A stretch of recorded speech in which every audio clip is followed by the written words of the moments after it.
Sekilas menelusuri sejarah pada masa kejayaan Kesultanan atau Kerajaan Cirebon, pada masa itu di bawah seorang pemimpin atau raja bernama Syarif Hidayatullah, dan saat ini dikenal dengan nama Sunan Gunung Jati.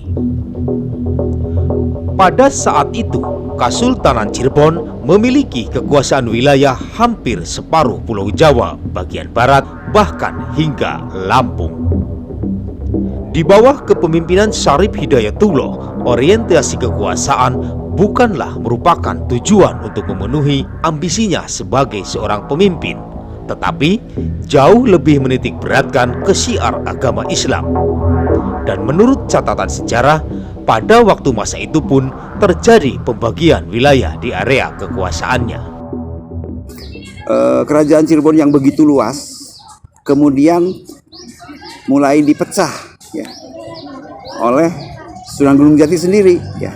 Wilayah sebelah barat diberikan kekuasaannya kepada putranya sendiri, yaitu Maulana Hasanuddin yang menjadi Sultan Banten pertama. Diteruskan oleh keturunannya di Kesultanan Banten. Kemudian di wilayah tengah ya, wilayah tengah itu daerah Sunda Kelapa diserahkan kekuasaannya kepada menantunya, yaitu Fatahillah atau Fadilah Khan, yang kita ketahui beliau adalah penguasa pertama di Sunda Kelapa, yang saat ini kita kenal dengan daerah khusus ibu kota Jakarta Raya, DKI Jakarta. Sehingga yang secara langsung di dalam kekuasaan beliau adalah sisanya, yaitu bagian timur dari Jawa Barat. Saat ini Jawa Barat ya, Provinsi Jawa Barat. Karena itulah maka di belahan barat Pulau Jawa atau khususnya di Jawa Barat tidak dikenal nama sunan yang lain selain Sunan Gunung Jati. Kalau di Jawa Tengah, di Jawa Timur kita mengenal ada Sunan Muria, Sunan Kudus, Sunan Kalijaga, Sunan Bonang, Sunan Ampel dan lain-lain. Maka di Jawa Barat ini kita hanya mengenal Sunan Gunung Jati. Tapi kita mencatat dalam hal ini bahwa saat itu kesultanan tidak berorientasi kepada kekuasaan, tapi jauh lebih menitik beratkan kepada syiar agama Islam. Kenapa? Karena setelah wilayahnya menjadi luas malah dibagi-bagi oleh beliau. Bagian barat menjadi kesultanan sendiri Banten, di bagian tengah pelabuhan Sunda Kelapa berkembang menjadi Batavia nanti di masa kolonial, dan kemudian menjadi Jakarta.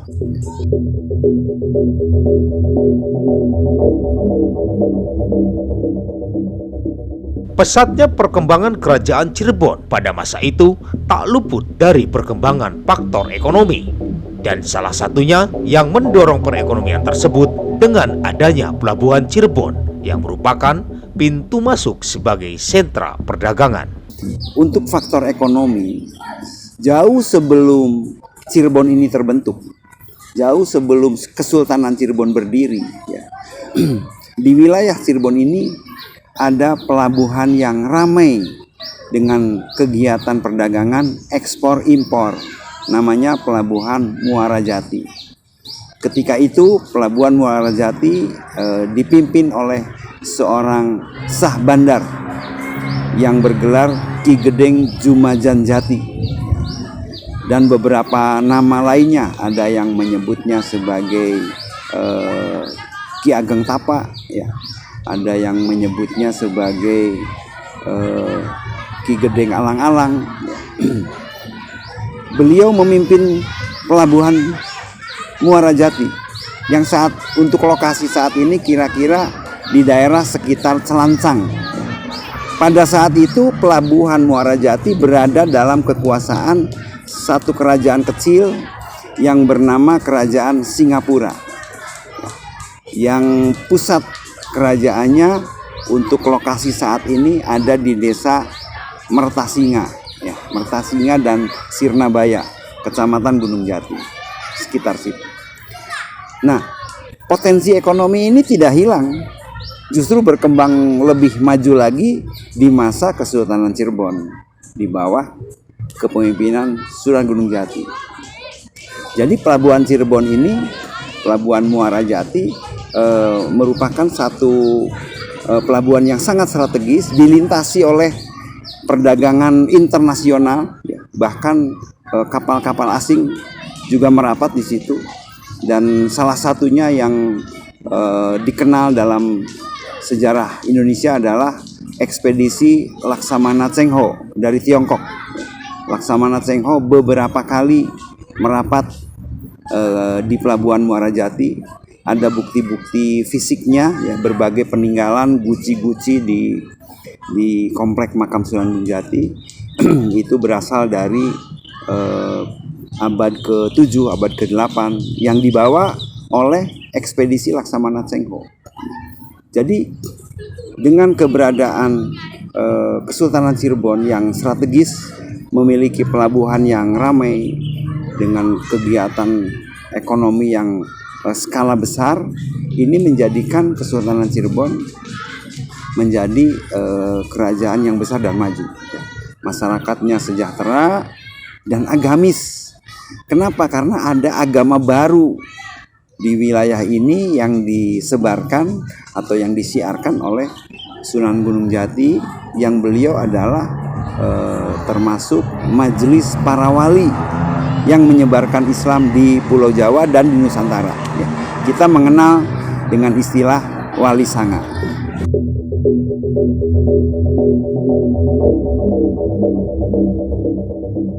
Kemajuan di Kerajaan Cirebon pada saat itu pun tak lepas dari faktor politis, dan Kerajaan Cirebon sendiri telah memberikan contoh pada kita tentang politik demokratis.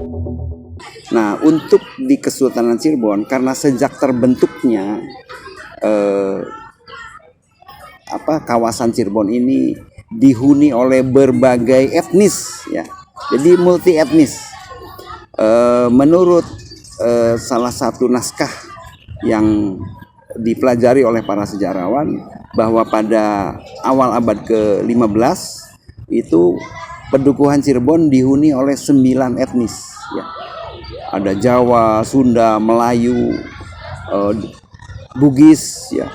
Bahkan ada India, ada Arab, ada Cina. Dengan keberadaan multi etnis ini, maka Kesultanan Cirebon menganut sistem politik yang egaliter, ya. Jadi walaupun monarki, tapi monarki yang demokratis, ya.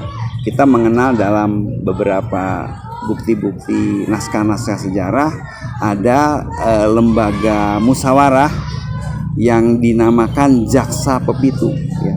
Jaksa itu artinya mereka memiliki fungsi di bidang hukum, ya, menetapkan peraturan-peraturan dan berbagai ketentuan kebijakan publik, ya.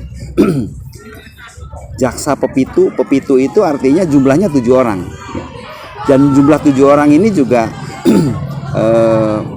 sudah menganut teori demokrasi, di mana ketika musyawarah tidak mencapai mufakat, maka pengambilan suara memang harus ganjil, supaya ada salah satu pilihan yang bisa mengungguli pilihan lainnya. Nah, politik yang berlangsung, ya, di kerajaan di Kesultanan Cirebon ini juga menganut sistem politik sebagaimana yang diterapkan oleh kekhalifahan Islam, ya. Bahkan lebih jauh lagi, Sunan Gunung Jati, Syekh Syarif Hidayatullah, yang konon katanya juga keturunan Kanjeng Nabi Muhammad, beliau mengadopsi sistem kepemimpinan dan pemerintahan Nabi di kota Madinah. Karena kota Madinah juga multi etnis, ada Yahudi, ada Nasrani, selain dari umat Muslim sendiri.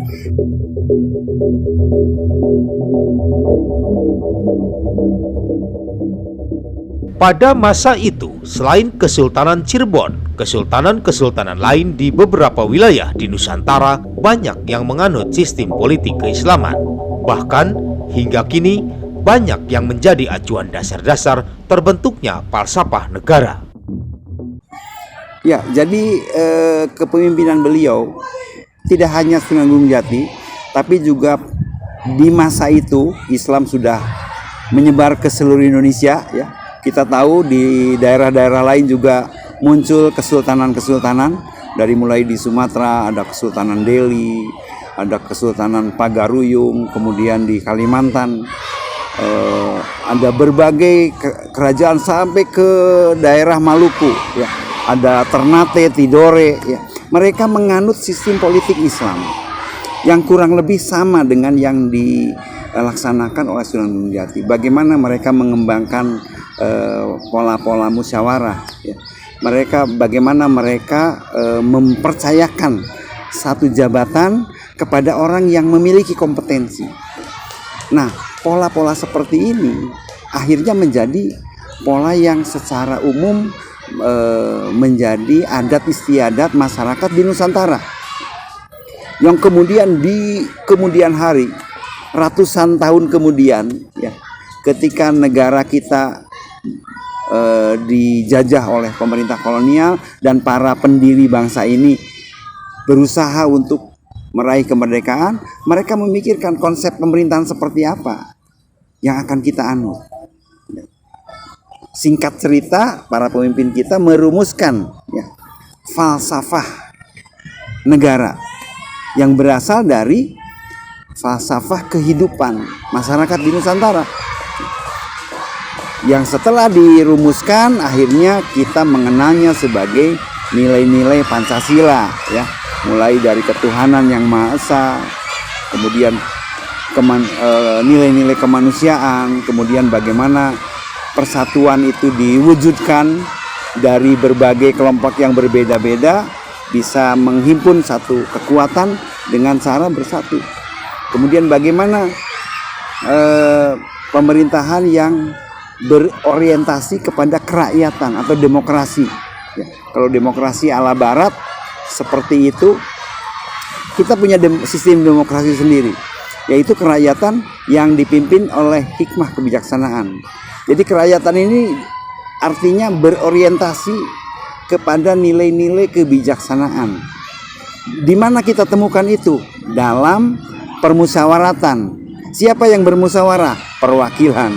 Jadi tidak semua orang bisa menentukan satu keputusan, tapi masyarakat menunjuk wakil-wakilnya yang dianggap berilmu, dianggap mampu untuk dititipi amanah, sehingga dalam mengambil keputusan itu memberikan manfaat, kemaslahatan kepada orang banyak. Dan terakhir, keadilan sosial. Bagaimana keadilan itu diwujudkan dalam masyarakat kita yang majemuk. Nah, itu korelasi antara kepemimpinan yang dilaksanakan oleh para wali dalam memimpin tanah Jawa ini dan Nusantara pada umumnya dengan sistem pemerintahan kita saat ini melalui dasar falsafah negara Pancasila yang berhasil dirumuskan oleh para pendiri bangsa kita.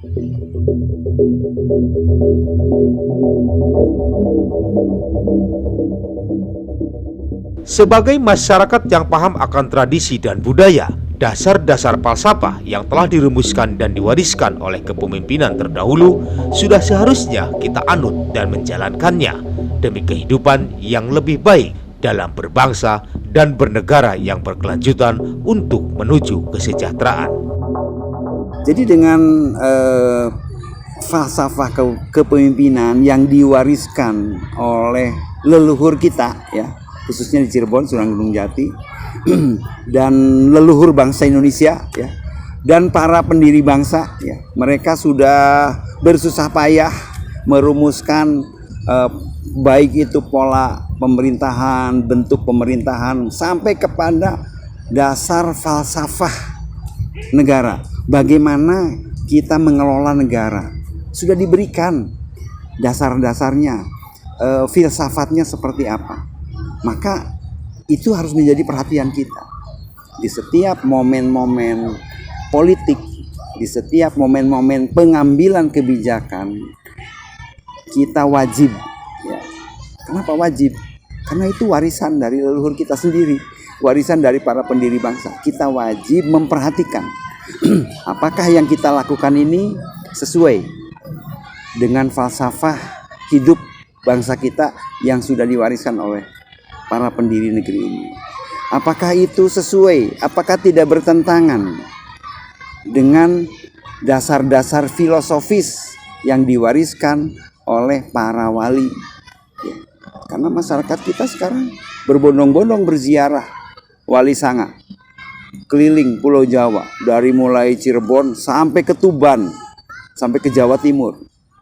Mereka membacakan tahlil, mereka memanjatkan doa, ya. Terutama untuk almarhum dan juga untuk kemaslahatan bangsa.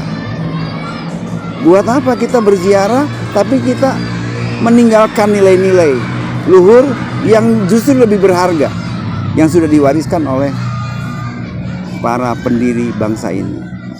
Jadi kepemimpinan kita ke depan, bagaimana para pemimpin kita mengelola negeri ini harus kembali kepada nilai-nilai yang sangat luhur yang diwariskan oleh para pendiri bangsa kita.